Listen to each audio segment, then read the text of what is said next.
To truly grasp Germany's path ahead, one must carefully read the long-term economic data trends stretching out before us. The sober analysis from economists points not toward an imminent crisis, but a gradual, decades-long adjustment to structural limitations. Germany is projected to remain wealthy, yet this prosperity will become increasingly concentrated among a smaller portion of the population. We appear to be moving back towards a society stratified into 3 or even 4 distinct economic classes, a structure seen a century ago. The nation will slowly have to accept living with complex trade-offs that cannot be perfectly resolved, only managed to varying degrees of success. The boom decades following the war were powered by a unique combination of high productivity growth, favorable demographics, and clear industrial goals. However, since the global financial crisis, the underlying economic logic has fundamentally shifted away from that high-growth trajectory. The next 100 years will be remembered as the transition from an economy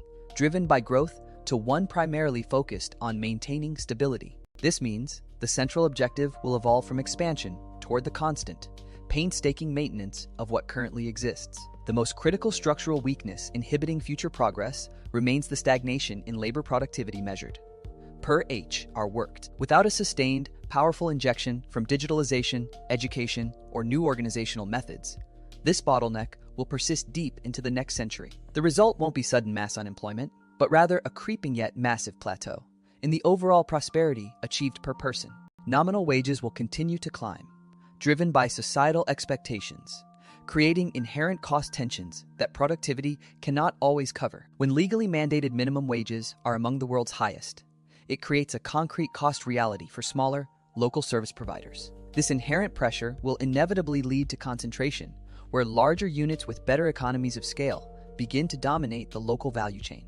For decades, the data shows a real weakness in gross capital investment, particularly from the private sector, which chips away at location quality.